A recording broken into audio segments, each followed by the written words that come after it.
Los Angeles. There's no city like it.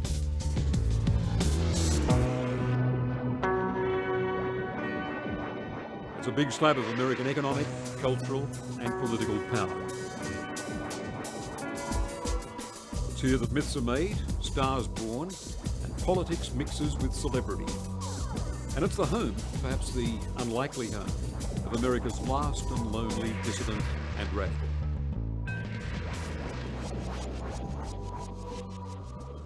I think it's clear you're charmed by some of the US presidents, Lincoln and Franklin Roosevelt in particular, but in writing about them you always notice the centralization of power in Washington under their rule and the expansion of American power across the continent and then around the globe. You stand opposed to both. Are you a proud American isolationist? I don't know that I'm particularly proud, but I certainly am an isolationist in general. But nobody knows what the word means. Isolationism is the line of George Washington, the line of John Quincy Adams, the main line of American foreign policy, which is Washington said, you know, that is the general said, nations should not have special enemies or special friends. Nations only have interests.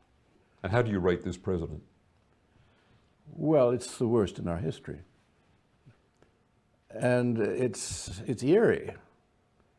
It makes you a real Manichaean to think that this could have happened to us. And those of us who are immersed, marinated in the Constitution, the Bill of Rights, are horrified at what's going on. And it's the worst because of the scale of the adventure overseas and the centralization of power in the executive wing in Washington. Well, also the deliberate dismantling of the Bill of Rights. You see, we have no place to turn to. Where, if you want to stop this juggernaut, well, where do you go?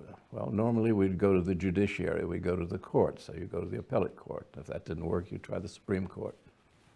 All full of very right-wing Bushites. So that won't work. Or you would go to your congressman, your senator. He's been paid for. Or worse, he's waiting to be paid for because he wants to run for president. So he's useless. Go to the executive is a monster. Now, for the first time in my life, there is no place to turn.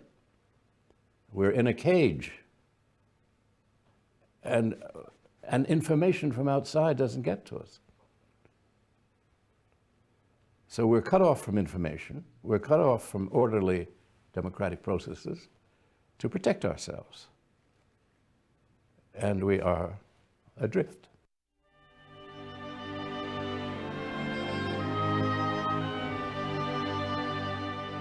For over 30 years, Gore Vidal wrote his books and essays from a house built on a cliff ledge at Ravello, along Italy's pretty breathtaking Amalfi coast. Sharing it with longtime partner Howard Austin, his image was angry critic, sitting in judgment on his country from afar.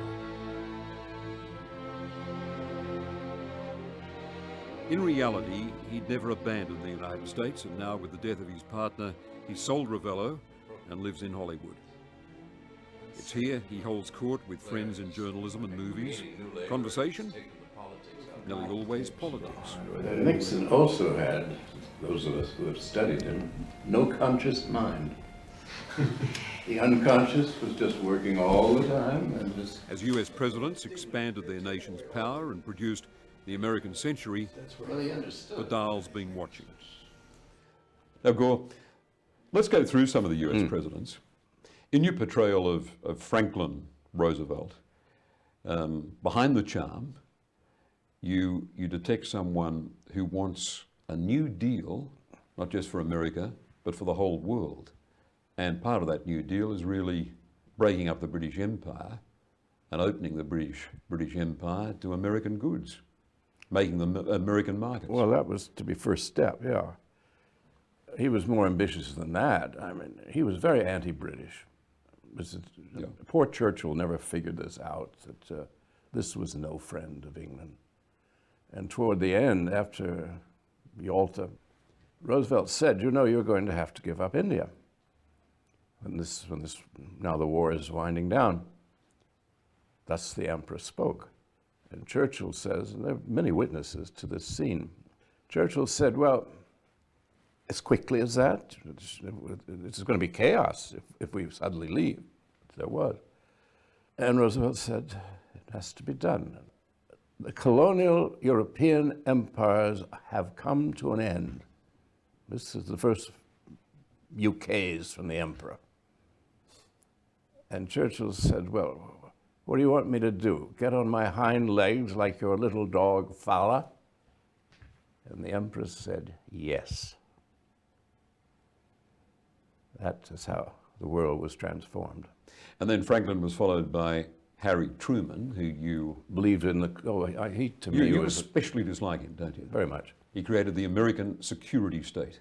National security state. He also militarized the country, the beginning of our huge debts for the military. He brought in loyalty oaths for everybody who worked in government, from the vice president down to the janitor in the Capitol. Isn't it an iron law of history that big economic powers become big military powers, something we're perhaps seeing with China at the present time? Isn't it simply inevitable that America is going to be exerting clout to protect its trade routes and investments around the world? Well, that was used to be known as balance of power. But we did it through diplomacy generally and buying off foreign governments and paying for leaders, occasionally killing one like Lumumba in the Congo. If we didn't like them, we did something about it. We were just a shadow of England. I mean, it's exactly what the Brits had been doing. And they were all for us taking the Hawaiian Islands, taking Samoa, moving ever closer, eventually taking the Philippines, which gets us to the coast of Asia.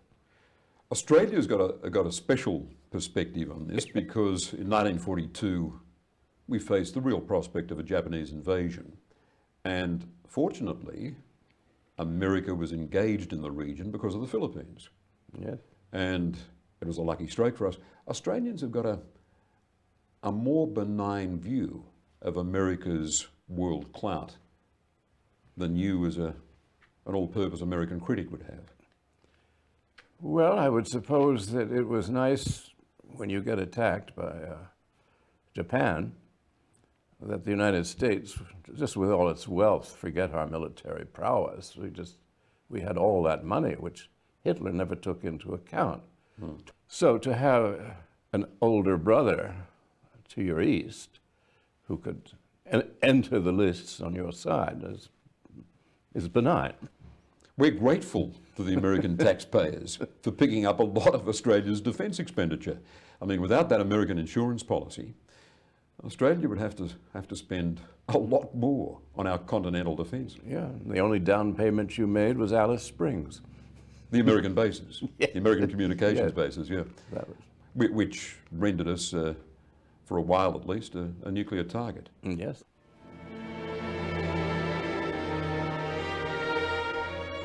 Enchanted with politics, Gore Vidal flirted with the idea of his own political career. In 1960, he stood, unsuccessfully, for the US Congress. Related by marriage to Jackie Kennedy, he had the support of JFK. But Hollywood and movies are a big part of Vidal.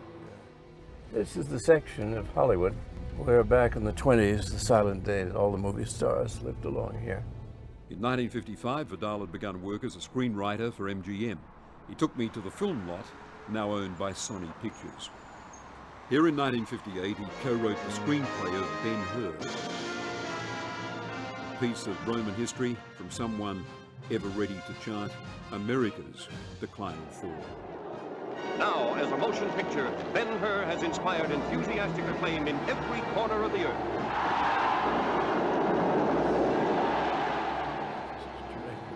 Back of there. So that's where you wrote Ben-Hur. I was right in that office there. And just down the corridor was the producer of the film, with all these mock-ups of Roman galleys and sea battles and so on. These were great toys, you know, we had to play with.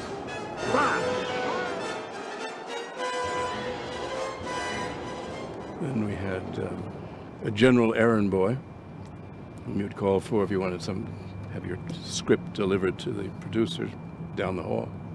And that was Jack Nicholson. And we all knew that Jack was reading the scripts as he hurried along the corridors to deliver them. He was a very quick reader, so he ended up knowing everything the MGM was making. The movies spell out the myths of the American people. They're a great propaganda machine. Of course they are, and have been used deliberately by political administrations. From 1912 on, Woodrow Wilson was running for president for the first time in 1912. Then when World War I began, it was very unpopular with the American people. So he got a guy called George Creel, who's a great advertising genius, to popularize the war. And he came out here to make sure that they would make movies about the terrible Hun. And this became the co-equal capital of the United States. Why is the American progressive movement that once enchanted my generation of American watchers just so weak? Well, it's dead because the people aren't educated now. And I'm talking about the top people too. We live in a sort of bubble with laughing gas being pumped in all the time. Everybody envies us because we're so fat and pink and rosy. Bad people want to kill us. And there's they just work on a national paranoia. How would Hillary Clinton go as the Democratic standard bearer in the next election? Well, she's got a lot of baggage, as they say. You must remember they've had 12 years since Bill became president, to smear her. It's just daily, at every level, particularly among the more ignorant Americans. White men, by and large, are the most ignorant, it seems. She made a very funny remark when they were studying the polls to see where she was strong and weak in New York State. And they discovered that she was really weakest with white men. And she was meeting with all these pollsters and psephologists. They said, "Why do you think that is, Mrs. Clinton?" She said, "Well, I've been told, I don't know if it's true, that I remind too many of them of their first wife." If you had been president at the moment of the September 11 attacks, how would you have reacted? What would your address to Congress have consisted of? I have just spoken to the head of Interpol, and we are asking for the arrest of these people. We have some of their names. We'll have more later. They are criminals. I wouldn't ask for a declaration of war because there's no country involved. Would you have taken out the Taliban bases in Afghanistan, which had harbored these people? No, we could help out the Interpol. If Interpol hasn't got the men or the means of doing it, yes, we would cooperate with them. Send the FBI over and do some dirty tricks. I'm not above that. But no, it's a police action which should have been kept at that. After all, it's Osama bin Laden and 11 Saudi Arabians. So what do? We smash up Afghanistan and Iraq. And now we're threatening Iran. And don't think we're not going to try something there, which will just be ghastly for us, because we're on a losing wicket here. We have less and less power and less money. In other words, the American military machine is fully stretched in Iraq. It can't take on any more ventures. It has reached entropy. And with your knowledge of history, you see what happens to empires in the past. Do you see the same rules at work here? And if so, how far advanced are they? Well, we'll end up somewhere between Argentina and Brazil with at least a good soccer team. That'll be about it. Thank you. He asked me, was it okay? I said, yes. In his 81st year, still at his desk. Sometime in post-Vidal America, we'll know whether we are witnessing and living through what Vidal has described as the fall of the last empire.